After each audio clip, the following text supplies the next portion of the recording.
Okey, Assalamualaikum dan salam Ramadan. Um, Semoga semuanya baik-baik sahaja walau di mana pun anda berada. Jadi hari ini dah masuk hari ke-16 Ramadan ya. Dah sedar tak sedar dah hampir separuh bulan kita berpuasa. Okey. So jadi hari ini bersama Nadia lagi untuk segmen Ramadan terbaik yang mana Nadia akan kongsikan beberapa buku menarik terbitan PTS. Dan untuk hari ini, Nadia bawakan anda buku Hijrah Muslimah Milenial, tulisan Ririn Rahayu dan Nani Latifah. Okey. Buku ni adalah buku kedua lah daripada siri set 100% Muslimah yang Nadia kongsikan semalam. Hai Zaidah Zila. Assalamualaikum. Okey, semalam Nadia dah kongsikan buku ni 1000 Tips Menjadi Muslimah Bahagia, dan kalau anda terlepas boleh saksikan siaran ulangan di IGTV buku PTS. Okey. Jadi hari ni Nadia akan kongsikan buku ni Hijrah Muslimah Milenial. Ada 3 part kesemuanya. Hari ni, esok dan lusa. Okey.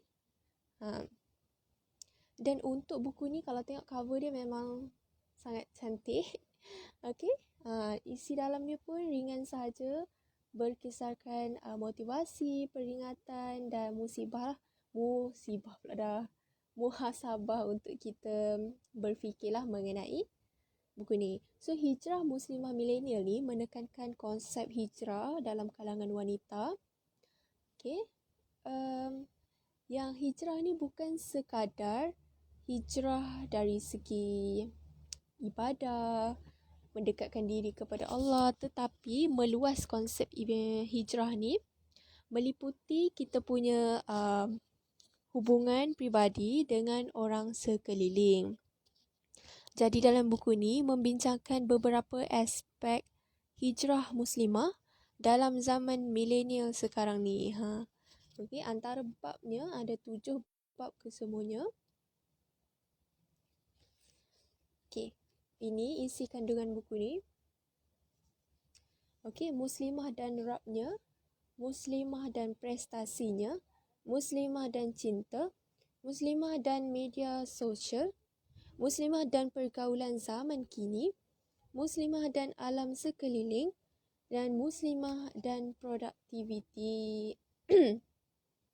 So inilah antara 7 aspek yang ditekankan dalam buku ni yang berkaitan dengan hijrah. Jadi untuk part yang pertama hari ni saya akan kongsikan mungkin 2 atau 3 bab yang pertama. Okey. Apa yang menariknya tentang buku Hijrah Muslimah Milenial ni? Okey, dekat awal-awal ni diceritakanlah kepentingan muslimah dan Rabbnya, Tuhan kita. Okey. So nak hijrah ni mestilah yang pertama sekali adalah kepada Allah sendiri. Okey. Dan awal-awal ni banyaklah ditekankan tegakkan ibadah fardu. Ibadah fardu kita iaitu rukun Islam, itulah yang paling penting sekali dalam proses hijrah. Kalau kita hijrah, benda tu tak fokus, macam memang tak kenalah. Sepatutnya itulah yang kita tekankan yang pertama. Okey, seterusnya. Hai, terima kasih yang baru join. Okey, seterusnya saya nak kongsikanlah daripada topik muslimah dan Rabbnya tentang istiqamah. So, ialah hijrah ni sesiapa sahaja boleh melakukan hijrah, tetapi untuk istiqamah tu bukan mudah. Okey. Okey.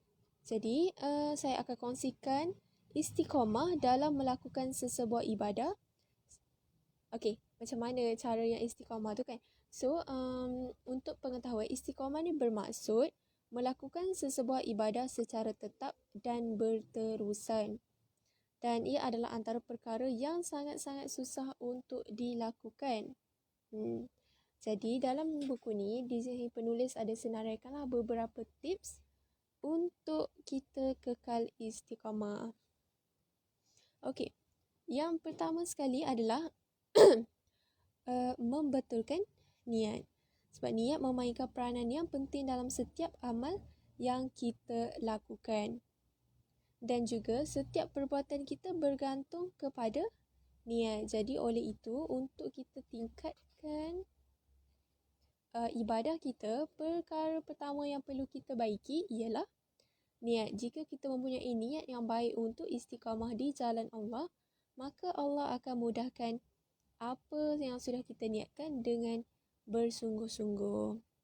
Dan hadis yang direkodkan oleh Bukhari dan Muslim, sesungguhnya setiap perbuatan bergantung pada niatnya dan setiap orang akan dibalas berdasarkan apa yang diniatnya.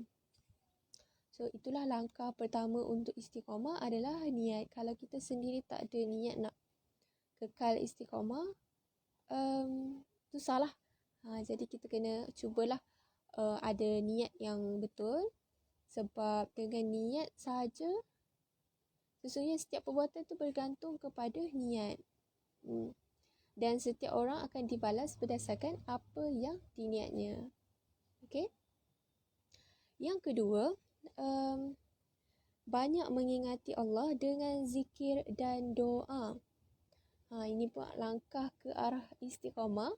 Mestilah dengan banyak mengingati Allah dengan zikir dan berdoa. So, kalau kita mencintai seseorang, tentu kita akan banyak menyebut nama dia kerana selalu teringatkannya.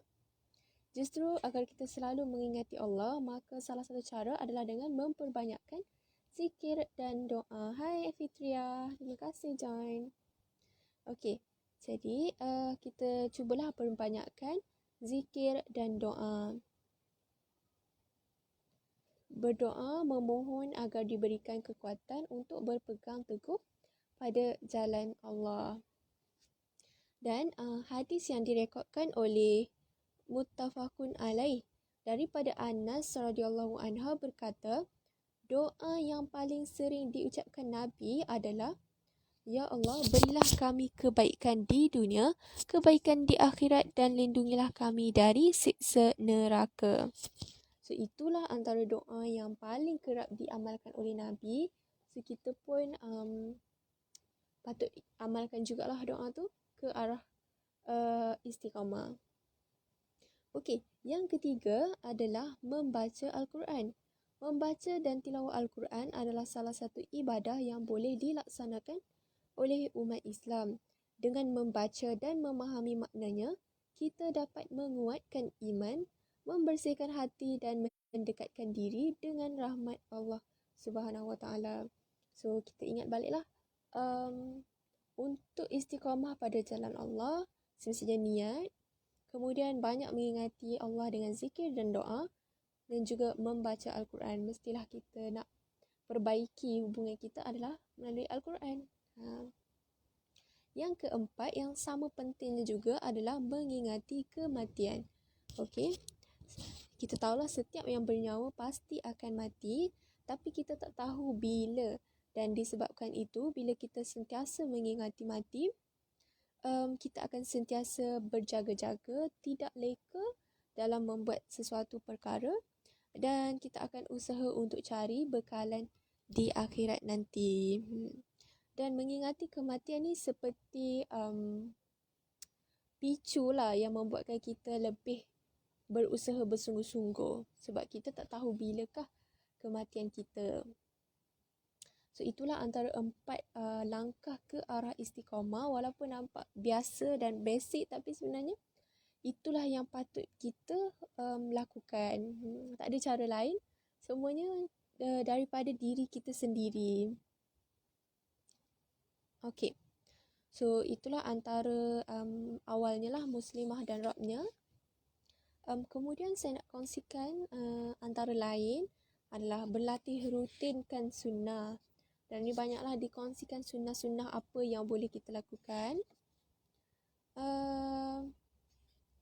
Dan dekat sini yang menariknya ada satu hadis riwayat Muslim daripada Ummul Mukminin Ummu Habibah Ramlah berkata, aku mendengar Rasulullah SAW bersabda, tidaklah seorang Muslim mendirikan solat sunat ikhlas kerana Allah sebanyak 12 rakaat selain solat fardu, melainkan Allah akan membangunkan baginya sebuah rumah di syurga.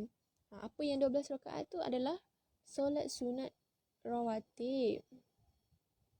So diberitahu di sinilah betapa istimewanya solat sunat rawatib ni yang seperti dinyatakan dalam hadis tadi. Iaitu solat sunat sebelum subuh, selepas maghrib, selepas isyak, sebelum zuhur dan selepas zuhur. 12 rakaat solat sunat rawatib yang sangat-sangat banyak keistimewaannya. Dan bukan sahaja solat sunat rawatib, malah solat malam juga memiliki banyak keistimewaan di sisi Allah. Dan dengan solat malam, dosa-dosa yang kita lakukan akan terhapus, bahkan akan mendekatkan lagi diri kita kepada Allah. Dan hadis yang direkodkan oleh Ahmad dan At-Tirmizi, biasakanlah sembahyang malam sebab itu adalah kebiasaan orang-orang soleh sebelummu, mendekatkan kamu kepada Allah, mencegah kamu dari dosa, menebus dosa dan mengusir penyakit dari badan. Nampak tak dia punya keutamaan apabila solat malam seperti yang dijanjikan dalam hadis. Antara lain adalah puasa sunat seperti Isnin dan Khamis.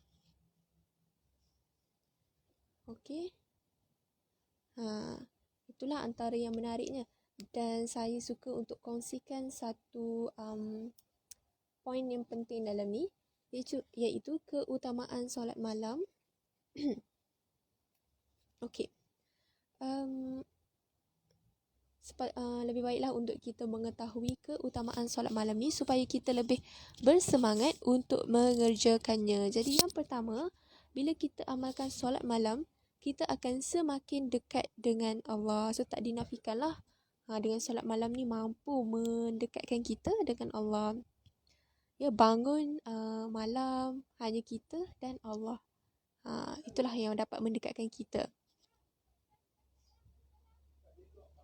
Okey, Rasulullah SAW bersabda, Qiyamul Lail adalah kebiasaan orang-orang soleh terdahulu sebagai jalan lebih mendekatkan diri kepada Allah, penghapus keburukan atau kesalahan, pencegah dosa serta menghindarkan dari penyakit tubuh. Yang macam saya cakap tadi lah. Dan dekat sini dah dinyatakan sendiri kebaikan untuk berjaga malam. Dan Ali bin Abi Talib pernah berkata, berbahagialah jiwa yang menunaikan kewajipannya kepada Tuhannya, yang menahan kesedihan dan matanya tidak terpejam di malam hari. Dan banyak lagi lah kat sini. Berikanlah bahagian tubuhmu kepada Allah pada malam dan siang. Sempurnakan apapun yang dapat mendekatkan dirimu kepada Allah tanpa tercemar dan berkurang. Itu daripada hadis Nabi sendiri, antara keistimewaan solat malam. Seterusnya, yang kedua adalah mententeramkan hati dan jiwa. So dekat sini, jiwa yang sudah terpaut dan terikat kepada Allah akan sentiasa menjadi aman bila terbiasa meratib zikir dan doa kepada Allah. Dan seperti yang kita tahu dalam surah Ar-Ra'd ayat 28, ingatlah hanya dengan mengingati Allah hati akan menjadi tentera. Sudah kita bangun sepertiga malam tu, mestilah kita mengingati Allah kan, membuat ibadat tu. Jadi akan mendapat hati dan jiwa yang lebih tentera. Waalaikumsalam Luqman. Terima kasih join. Okey, sekarang ni saya tengah bincangkan, buat yang baru masuk saya bincangkan buku Hijrah Muslimah Milenial. Salah satu buku daripada set 100% Muslimah, tulisan Ririn Rahayu dan Nani Latifah. Okey, dan buku ni konsepnya adalah hijrah muslimah, merangkumi pelbagai aspek. Dalam ni banyak aspek lah yang dikongsikan, dan hari ni yang pertama sekali saya kongsikan dari aspek muslimah dan juga Allah lah, bagaimana hubungan hijrah tu dengan Allah sendiri. Okey. Yang ketiga tadi saya sambung balik antara keistimewaan solat malam adalah mendapat kunci tiket ke syurga. Sebab dekat sini dinyatakan dalam surah Az-Zariyat ayat 15 hingga 18, sesungguhnya orang yang bertakwa berada di dalam taman-taman syurga dan di mata-mata air, sambil mengambil apa yang diberikan kepada mereka oleh Tuhan mereka. Sesungguhnya mereka sebelum itu di dunia adalah orang yang berbuat baik.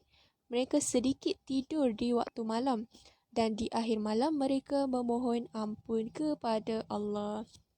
Jadi dah dinyatakan sendiri dalam Al-Quran, tiket syurga lah untuk mereka yang bangun malam dan berdoa di akhir-akhir malam. Okey. Seperti juga hadis yang direkodkan oleh Tirmizi. Wahai manusia, sebarkanlah salam, berikanlah makan, solatlah di malam hari ketika orang tidur lelap, dan nescaya kalian masuk syurga dengan selamat. Nampak tak? Okey. Dan yang keempat adalah menyihatkan tubuh badan. Keistimewaan solat malam ni adalah menyihatkan tubuh badan. Sebab dalam hadis sendiri dah cakap kan, menyihatkan tubuh badan. So, ialah bangun malam, pakar kesihatan mengkaji manfaat solat malam bagi kesihatan. Ternyata, bila kita melakukan gerakan secara sempurna, bagi urat saraf, otak dan sendi mampu menyembuhkan penyakit. Jadi, siapa sangka dengan bermunajat kepada Allah pada waktu malam juga mampu menyumbang kepada kesihatan. Okey. Sangat hebat sekali lah percaturan Allah dengan kita bangun malam tu, terdapat banyak sangat manfaatnya. Jadi sama-samalah kita cubalah amalkan. Yang seperti yang saya senaraikan tadi, ada empat keistimewaan solat malam. Semoga kita sama-sama dapat amalkan lah. Okey, itu untuk bab yang pertama, aspek pertama muslimah dan Rabbnya. Yang kedua, aspek kedua dalam hijrah muslimah milenial adalah muslimah dan prestasi. Bukan sahaja hijrah ni beribadah semata-mata, tapi dari segi prestasi diri, peningkatan diri pun ada juga hijrahnya. So, saya nak kongsikan. Sekejap ya. Okey. Sebagai muslimah yang berhijrah ni tak semata-mata ibadah macam saya cakap, dan prestasi kita pun kena seiring dengan peningkatan diri lah. Dan dalam buku ni ada diberikan tips ya, macam mana kita nak tingkatkan prestasi diri dan mencapai impian. Jadi saya nak kongsikan dekat sini ada 5 tips yang praktikal dan insyaAllah mampu kita amalkan untuk capai impian kita. Okey, yang pertama adalah meletakkan target. So macam kita tahulah target tu penting untuk jadi penunjuk arah lah ke dalam hidup kita, supaya kita tak bingung dalam menentukan arah apa yang kita nak sebenarnya. So, perlulah sentiasa ada target. Yang kedua adalah fokus. Untuk capai satu-satu impian, memang kita kena fokus lah. Kalau kita fokus, asyik tergoda dengan benda-benda lain, memang tak jalan kita punya proses nak mencapai impian atau nak tingkatkan prestasi diri. Yang ketiga, komitmen terhadap diri sendiri. So, jangan lupa dengan komitmen kita, supaya kita tidak akan mudah goyah apabila benar-benar berpegang teguh dengan tujuan yang kita buat. So, bagi sepenuh komitmen. Dan yang keempat, tidak mudah menyerah. Sebab kadang-kadang bila kita gigih nak capai satu-satu impian atau nak memperbaiki diri, kita akan diuji. Kadang-kadang kita jatuh, ada something yang akan buatkan kita rasa lemah. So dekat sini dipesanlah jangan sesekali putus asa, menyerah, give up.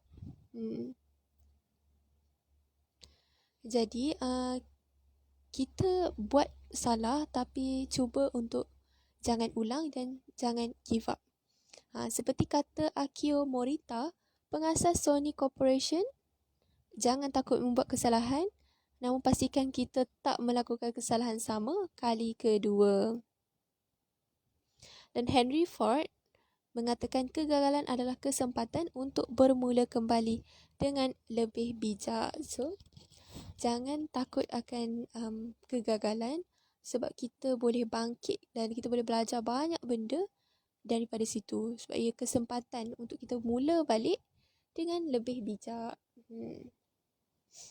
Dan yang kelima adalah selalu berfikir positif. So, tak dinafikanlah kalau kita ada positive thinking, positive mind, kita boleh usaha untuk capai impian kita. Sebab kadang-kadang negative thinking yang membunuh segala-galanya dari awal.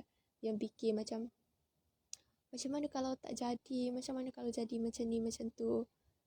So, sentiasalah berfikir positif. Okay? Terima kasih yang baru masuk. Juria, Yushaira, Idaifa, Biha. Okay. So, itu antara tips macam mana daripada tajuk Muslimah dan Prestasi, macam mana kita nak mencapai impian kita dalam usaha hijrah. Okay. Okay, antara lain yang menarik untuk saya kongsikan adalah contoh tokoh-tokoh Muslimah yang hebat dekat luar sana yang bukan sahaja dari segi ibadah tapi juga prestasinya. So, sebagai contoh yang dinyatakan dalam buku ni, Rabiatul Adawiyah, siapa tak kenal kan, tokoh sufi, wanita pertama dan kekasih Allah. Disebabkan ketakwaan dan kecintaan yang tinggi serta tawakal, beliau melebihi umat Islam yang lain untuk menjadi dekat dengan Allah, malah menjadi seorang sufi. Okey. Seterusnya, selain beliau adalah Hafsah binti Umar Al-Khattab. Beliau mampu membaca dan menulis, sedangkan pada zaman itu jarang terdapat muslimah yang mampu melakukan perkara tersebut. Dan Hafsah juga berjasa dalam mengumpulkan Al-Quran. Nampak tak? Itu prestasilah kat situ. Dan yang ketiga, Rufaidah binti Sa'ad adalah seorang perawat pertama atau lebih dikenali sebagai doktor pada zaman Rasulullah SAW sendiri. Nampak tak? Bukan sahaja hebat ibadah ataupun hubungan dengan Allah, tetapi dari segi pencapaian dan prestasi diri pun sangat-sangat hebat. Rufaidah binti Sa'ad. Dan beliau terlibat sebagai perawat ataupun doktor dalam perang seperti Khandaq, Uhud, Badar dan Khaybar.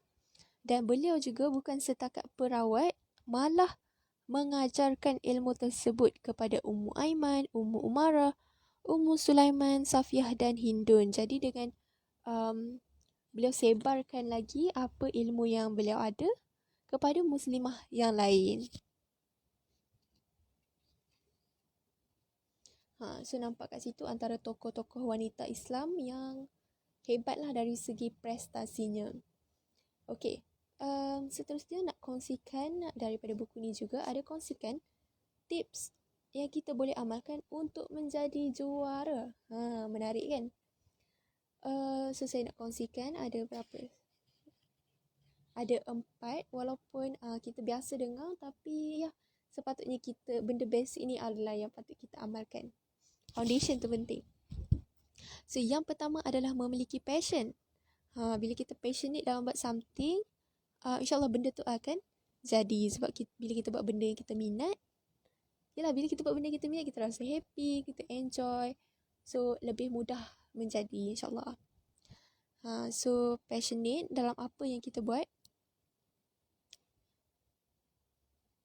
Yang kedua adalah tekun dan bersungguh-sungguh. Kalau kita minat benda tu, mesti kita akan fokus dan make sure benda tu akan berjalan dengan lancar kan.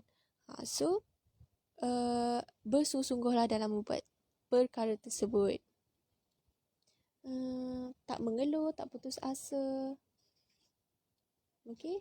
Yang ketiga adalah bersikap optimis. Optimis seperti yang dipetik dalam surah Ali Imran ayat 139. Dan janganlah kamu merasa lemah dan jangan pula bersedih hati kerana kamu yang paling tinggi darjatnya jika kamu orang beriman. Okay, maksud optimis kat sini ni kita yakin dan percaya. Yakin dan percayalah dan tak mudah menyerah. Dan contoh optimis ni macam kisah Siti Hajar ketika ditinggalkan di lembah gersang oleh Nabi Ibrahim. Kan Siti Hajar ni kan susah nak cari air kan. Dengan anaknya Nabi Ismail yang menangis. So dia pun macam lari ulang-alik antara Safa dan Marwah, Bukit Safa Marwah sebanyak 7 kali untuk cari air. Itulah maksud optimis kat sini. Dia yakin yang dia akan jumpa air untuk anak dia nanti. Itulah sikap optimis yang patut kita amalkan lah. Dan yang keempat adalah mentaliti juara. Untuk menjadi orang yang berjaya, juara, betul perlulah ada mentaliti macam tu. Berani melangkah, berani bersaing, berani juga untuk gagal. Macam cakap tadi, gagal sekali untuk bagi kesempatan yang untuk kita belajar, improve diri. So itulah antara tips macam mana menjadi orang yang juara. Ada 4 tips tadi. Passionate, bersungguh-sungguh, optimis dan juga memiliki mentaliti juara. Okay. Seterusnya, dalam menjadi muslimah milenial berhijrah dengan berjayanya, kita perlulah maksimumkan pengisian masa kita. So, dalam ni ada bagi tips lah macam mana nak maksimumkan masa kita ni sepenuhnya. Dan antara contoh pertama yang sangat-sangat baik adalah mulakan dengan bangun awal.